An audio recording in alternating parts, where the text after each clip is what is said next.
Students, welcome to online class with Emma. 9th Math first chapter set language exercise 1.3 6th sum using the set symbols write down the expressions for the shaded region in the following. இப்போ x y கொடுத்துருக்காங்க. இப்போ ஒரு portion omit ஆயிருக்கு. Omit ஆன portion எப்பவுமே மைனஸ்க்கு அப்புறம் வரணும்னு சொல்லியிருக்கேன். ஒரு நிமிஷம். இப்போ இந்த ஃபிகர் 1.26 ட்ரா பண்ணியிருக்கேன்.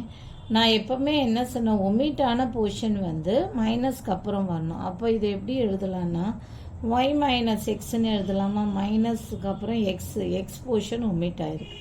So this can be written as y minus X. Okay, so இது பாருங்கள், எக்ஸும் ஒய்யும் இது வந்து எக்ஸ் யூனியன் ஒய்னா, இப்போ ஃபார் எக்ஸாம்பிள் எக்ஸும் ஒய்யும் வச்சுக்கோங்க.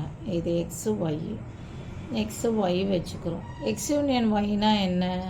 இது ஃபுல்லாகவே ஷேட் பண்ணுவோம். இப்போ இது வந்து X union y. Okay, understood.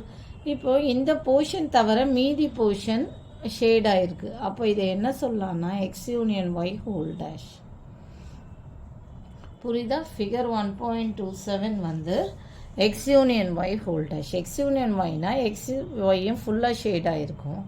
X union Y whole டேஷ்னா அந்த எக்ஸ் யூனியன் ஒய் தவிர மீதி போர்ஷன் யூனிவர்சல் செட் ஷேட் ஆனது வந்து X union Y whole dash. Next figure 1.28 என்னென்னா, இது ஃபிகர் 1.28. இப்போ இது ஃபிகர் 1.28 என்னென்னா, இப்போது நான் இதை போடுறதுக்கு முன்னாடி இதை ப்ரூவ் பண்ணுறேன் உங்களுக்கு. ஃபஸ்ட்டு ஃபிகர் என்ன? 1.26 தான். ஓகேவா? Y minus X portion omit ஆகிருக்கு. இது வந்து எக்ஸ் மைனஸ் ஒய், இது நானே ட்ரா பண்ணியிருக்கேன். ஏன்னா ஒய் போர்ஷன் ஒமிட் ஆகிருக்கு. ஓகேவா? இது இருந்தால் தான் இது போட முடியும். இது ரெண்டுத்தையும் சேர்த்து, இது இந்த போர்ஷன் ஷேட் ஆகிருக்கு, இது இந்த போர்ஷன் ஷேட் ஆகிருக்கு.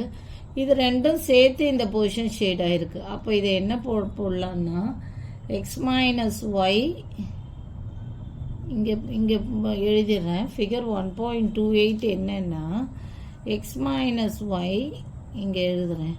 X minus Y union Y minus X.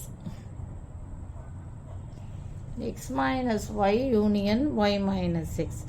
ஏன்னா இது வந்து 1.26 என்னென்னா ஒய் மைனஸ் எக்ஸ் போர்ஷன் மைனஸ்க்கு அப்புறம் வர போர்ஷன் ஒமிட் ஆகிருக்கு.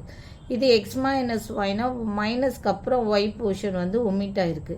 இந்த ஃபிகர் என்ன 1.28 என்ன புக்கில் கொடுத்துருக்காங்கன்னா ஃபிகர் 1. இந்த ரெண்டு போர்ஷனும் ஷேட் ஆகிருக்கு. அப்போது இதுவும் X minus Y union Y minus X தான் இந்த போர்ஷன். ஏன்னா இங்கே பாருங்கள், எக்ஸ் மைனஸ் ஒயில் இந்த போர்ஷன் ஷேட் ஆகிருக்கா, ஒய் மைனஸ் எக்ஸில் ஆஸ் பர் 1.26 வந்து இந்த போர்ஷன் ஷேட் ஆகிருக்கு. அப்போ இது ரெண்டு சேர்ந்தது தான் இது. அப்போது என்னென்னா figure 1.28 is X minus Y union Y minus X. Okay, இது வந்து 1.26. இது வந்து நானே ட்ரா பண்ணியிருக்கேன். பிகாஸ் இதை ப்ரூவ் பண்ணுறதுக்காக, இது உங்களுக்கு காட்டுறதுக்காக. மைனஸ்க்கு அப்புறம் வர போர்ஷன் ஒமிட் ஆகிருக்கு, மைனஸ்க்கு அப்புறம் வர போர்ஷன் ஒமிட் ஆகிருக்கு. இது ரெண்டு, இங்கே இந்த போர்ஷன் ஷேட் ஆகிருக்கு, இங்கே போர்ஷன் ஷேட் ஆகிருக்கு, இங்கே இந்த போர்ஷன் ஷேட் ஆகிருக்கு, இந்த போர்ஷன். அப்போ இது ரெண்டும் சேர்ந்து யூனியன் தான் இது. அப்போது ஃபிகர் 1.28 என்னன்னா X minus Y union Y minus X. Okay, இதுதான் வந்து figure 1.28. Okay, X minus Y union, ஏன்னா இந்த ரெண்டு போர்ஷனும் சேர்ந்து இதில் ஷேட் ஆகிருக்கு. அதை தான் வந்து ஃபிகர் 1.28. இது உங்கள் ஐடென்டிஃபிகேஷனுக்காக நான் ட்ரா பண்ணி காமிச்சிருக்கேன். ஓகே, அவ்வளோதான் இந்த sum. Thank you. For more videos please subscribe our channel.